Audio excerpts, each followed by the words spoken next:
11 साल पुराना HIV phobia हुआ समाप्त। जी हाँ दोस्तों, आज के इस वीडियो में हम बात करेंगे। नमस्कार दोस्तों, एबी माइंड ट्रेनिंग सेंटर की तरफ से मैं आप सभी का हार्दिक स्वागत करता हूं। आज के इस वीडियो में हम बात करने वाले हैं कि 11 साल पुराना HIV फोबिया समाप्त हुआ है और मात्र 35 दिन में समाप्त हुआ है। आज के इस वीडियो में हम समझेंगे क्या कुछ हुआ, क्या कुछ उन्होंने अप्लाई किया। हरदोई से हमारे सफर थे। स्कूल के समय में उन्होंने किसी लड़की के साथ ऐसा गार्डन में मिलने के समय में सेक्स कर लिया और फिर वहां से 3 साल के बाद में उनको इससे रिलेटेड कोई बात किसी के माध्यम से उन्होंने सुनी थी। तो जब उन्होंने यह बात सुनी तो उसके बाद में उसने जाकर के इसको सर्च किया और सर्च करने के बाद में वो प्रॉब्लम थोड़ी और बढ़ी। 2-4 लोगों से आंकड़ा इकट्ठा किया, फिर ये प्रॉब्लम बढ़ती गई। उसके बाद में एक के बाद एक डाउट और अपने जीवन को इस कदर बना लिया कि बस हाँ, आ समस्या और मुझे घेर। क्योंकि दिन रात सर्च करना, डाउट करना, छोटी छोटी चीज़ों को ऐसा आंकना, ये सब चीज़ें चालू कर दी। घर से बाहर निकलना छोड़ दिया और पढ़ाई तो सब चौपट ही हो गया। अब घर वालों को बताते कि मेरे को ऐसा है। घर वालों ने भाई 15 रिपोर्ट तो उसकी मैंने देखी थी, 15 रिपोर्ट उसकी दिखाई कि ये इतने टेस्ट करवा दिए, अभी और भी पड़े हैं, दवाई भी दिला दी। फिर हमारे से संपर्क किया गया, ये भी ट्राई करके देख लेते हैं क्या होता है। तो समस्या पता है कहाँ आती है कि माइंड को जो सर्चिंग लेवल का बना लिया है ना, वो क्या होता है कि पॉजिटिव बात में भी तर्क करता है, नेगेटिव में तो करेगा ही करेगा, पॉजिटिव बात में भी तर्क करता है। वह सबसे बड़ी समस्या है।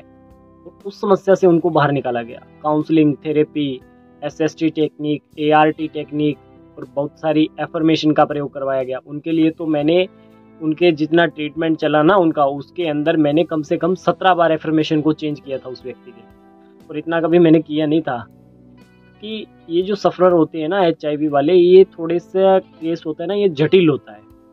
ठीक है, तो 17 बार एफर्मेशन को चेंज किया गया था उस व्यक्ति के लिए। आज तक इतना कभी मैंने चेंज किया नहीं किसी के लिए।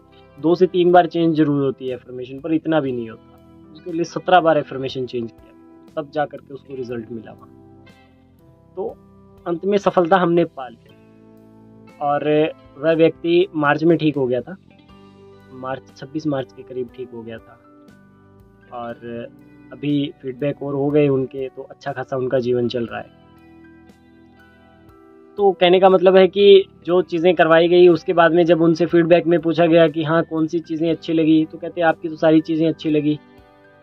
और उनको 17 एफर्मेशन जो हमने बदल के करवाई थी ना, वो ऐसा था कि एक एफर्मेशन को एक दिन तो वो करते ठीक है, दूसरा दिन उसमें से नेगेटिविटी निकल करके आ जाती, तो फिर उसको चेंज कर देते हैं। दूसरे दिन फिर उसको किया, एक दिन ठीक, अगले दिन नेगेटिविटी उसमें से भी निकालते। माइंड इस लेवल का था ना। फिर वहाँ SS का जो फॉर्मूला होता है ना, वो लागू करना पड़ता है। तो वहाँ पहले उसको अप्लाई करवाया गया SS का फॉर्मूला, वहाँ से फिर उनको उसके अंदर रिजल्ट मिला। ठीक है, ये सारी जो हम टेक्निक्स करवाते हैं ये स्पेशल है ना, गाइडेंस में की जाती है एक्सपर्ट की। आप खुद से इनको ट्राई नहीं कर सकते। ठीक है, तो YouTube पे और आपको वही चीज़ें मिलेगी जो आप खुद से ट्राई कर सकते हो। जो किसी के गाइडेंस में करना चाहिए ना, वो अलाउड नहीं होता, वो हमारे गाइडेंस में ही करना पड़ता है। इसके अलावा हमने 7 दिन के लिए उनको मोरिता थेरेपी का भी प्रैक्टिस करवाया गया। उसमें उनकी फैमिली ने हमें सहयोग किया पूरा मोरिता थेरेपी करवाने में, क्योंकि ऑनलाइन था ना, तो फैमिली का थोड़ा सा इसमें सहयोग चाहिए है। तो फैमिली ने भी सपोर्ट किया और इसके बाद में अच्छा खासा उनका उसके अंदर ग्रोथ हो गया था। फिर SST का फॉर्मूला, ART का फॉर्मूला, धन्यवाद तकनीक, कुछ एक्सरसाइज, डाइट प्लान, सब चीज़ें मिला करके अच्छा ट्रीटमेंट हुआ। तो ट्रीटमेंट के पीछे इतनी सारी चीज़ें होती है। यह सब काम उन्होंने अच्छे से कर लिया और उनका OCD ठीक हो गया। अब मैं आप सब लोगों से यही चीज़ें बताना चाह रहा हूँ कि कोई बड़ी बात नहीं है अगर हो गया है तो। अब उस व्यक्ति ने भी, जिसके 15 से 17 टेस्ट मैंने देखे हो जिस व्यक्ति के, उसने कितने करवाए होंगे सोचो। मैं यही समझाना चाह रहा हूँ, कुछ भी हो गया है कोई बड़ी बात नहीं, ठीक है ना। और लास्ट में जब उसका ट्रीटमेंट हमारे पास चल रहा था ना, तो 6 टेस्ट और हुए थे उसके, 6 टेस्ट। हाँ, और फिर उसका प्रमाणित हुआ था कि हाँ ये नहीं है। तो यह चीज़ें रहती है। मैं आपको यही समझाना चाह रहा हूँ कि अगर आपको इस तरीके की कोई प्रॉब्लम है ना, डरने घबराने की कोई ज़रूरत नहीं है। सर्वप्रथम अपने ऊपर विश्वास करिए कि हाँ, रिपोर्ट मेरी नेगेटिव है तो मैं इससे बाहर निकल सकता हूँ। ये मेरी एक साइकोलॉजिकल प्रॉब्लम है, ठीक है। अब साइकोलॉजिकल प्रॉब्लम साइकोलॉजिकल तरीके से ठीक होगी और एक्सपर्ट के गाइडेंस में प्रैक्टिस करिए, समझ गए ना। अब पता है कमी कहाँ रह जाती है हमारे वाले लोगों में। मेरे को एक बात बताओ, जिस व्यक्ति को HIV की प्रॉब्लम है, रियल में HIV की प्रॉब्लम है, वो व्यक्ति घर से ठीक हो जाता है? बिना एक्सपर्ट के गाइडेंस में वह ठीक हो जाता है? हो जाता है क्या? नहीं होता ना। उसके गाइडेंस में प्रैक्टिस करके ठीक होता है ना। परंतु जिसको HIV फोबिया है या कोई भी OCD है या कोई भी मानसिक समस्या है, देखो मैं तो इस फील्ड में इतने टाइम से हूँ तो मैं तो इस बात को बहुत ही क्लोज जानता हूँ। लोग पता है क्या करते हैं, यही तो है प्रॉब्लम, ही तो है डिप्रेशन, ही तो है एंग्जाइटी, तो है ठीक हो जाएगा, 4 वीडियो देख लो। ये जो उनका ओवर कॉन्फिडेंस है या इसको कुछ भी कह लो आप, ये उनको लेकर के बैठ जाता है इसके अंदर। अच्छा, जब आपको HIV पॉजिटिव है तब तो आपको एक्सपर्ट के गाइडेंस में प्रैक्टिस करना है, या कोई भी XYZ कोई भी प्रॉब्लम हो, ठीक है। एक छोटी सी बात है, जब आपको जुकाम होता है, सर्दी जुकाम होता है, उसके लिए भी तो मेडिसिन लेने के लिए जाते हो ना। वो तो एक छोटी सी प्रॉब्लम है ना, इतनी बड़ी कोई प्रॉब्लम नहीं है। और ये इतनी बड़ी प्रॉब्लम है जिसका आप खुद से सॉल्यूशन ढूंढते हो कि चलो मैं गूगल यूट्यूब से सर्च करके खुद से ठीक कर लूं। मेरे पास इंक्वायरी में ऐसी बातें बहुत निकल करके आती है, सर मैं 2 साल से वीडियो देख रहा हूँ और मैंने 75% प्रॉब्लम को ठीक कर लिया। मैं कहता हूँ भाई ठीक नहीं किया, वो 75% को और बिगाड़ा है आप। अगर 2 साल से ही आप इतना ही कुछ कर रहे हो तो फिर अभी तक यहीं क्यों पहुंचे? ये बहुत गलत चीज है। आप अपनी, मैं क्या लिखवाता हूँ, जो मेरे साथ जुड़ते हैं ना उनसे मैं पूछता हूँ आपकी मेंटल हेल्थ को क्या प्रायोरिटी देते हो। बहुत सारे लोग तो लिखते ही नहीं है उसके अंदर कि मेंटल हेल्थ को भी वह प्रायोरिटी देते हैं। कुछ नहीं देते मेंटल हेल्थ को प्रायोरिटी। आप मेंटल हेल्थ को फर्स्ट प्रायोरिटी दीजिए। मेंटल हेल्थ आपकी फर्स्ट प्रायोरिटी है, उसको फर्स्ट प्रायोरिटी दीजिए आप।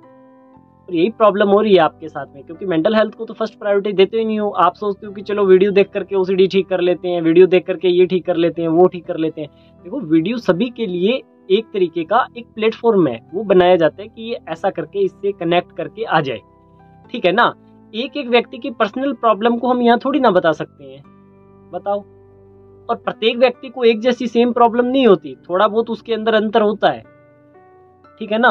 वो जब आप किसी के साथ जुड़ते हो ना तो उसके गाइडेंस में प्रैक्टिस किया जाता है। इस मेरी बात को समझ लीजिए आप, ये मोस्ट इंपोर्टेंट बात बोल रहा हूँ। अपनी मेंटल हेल्थ को फर्स्ट प्रायोरिटी दीजिए, और अगर आपको प्रॉब्लम है तो किसी के साथ जुड़ करके प्रैक्टिस करिए, तभी इसके अंदर आपका भला होगा। वरना आप इसके अंदर उलझे हुए हो इतने टाइम से। मान करके चलो आपको लूज मोशन हो गया या पेट दर्द हो गया, कुछ भी हो गया, उसके लिए मेडिसिन लेने के लिए जाते हो ना, जाते हो कि नहीं जाते हो। और यहाँ इतना बड़ा प्रॉब्लम हुआ है जिससे आपका भविष्य दांव पर लगा हुआ है, और उसका आप देखो वीडियो देख करके ठीक करना चाह रहे हो। सोच करके देखो कितनी बड़ी बात, ठीक है ना। मैं भी बोलता हूँ वीडियो देख करके OCD ठीक होती है, मैं बोलता हूँ ये बात, परंतु उनकी होती है जो शुरुआती स्टेज में है, जिनका प्रॉब्लम पुराना हो चुका है ना, जिनका 3-4 महीने क्रॉस करके निकल गया, वो ये ट्राई मत करिए। जो शुरुआती स्टेज में है वह करिए ट्राई। जिनको 1 महीने से प्रॉब्लम है या अभी 5 दिन पहले ही हुआ है और आज उनके नोटिस में ये बात आ गई और अब वह करने लगे, उनका हो सकता है वीडियो देख करके ठीक। जो ये लोग ट्राई कर रहे हैं ना, इनका नहीं, ये तो अपने आप को उलझा रहे हैं। इनके पास तो पहले ही बहुत ज्ञान भरा पड़ा है, ठीक है ना। इस बात को समझिए, नादानी करने में कोई फायदा नहीं है। अपने जीवन को दांव पे मत लगाइए, अपने जीवन को दांव पे मत लगाइए। मेंटल हेल्थ को फर्स्ट प्रायोरिटी दीजिए और इस समस्या से बाहर निकलिए। आज के इस वीडियो में इतना ही, धन्यवाद।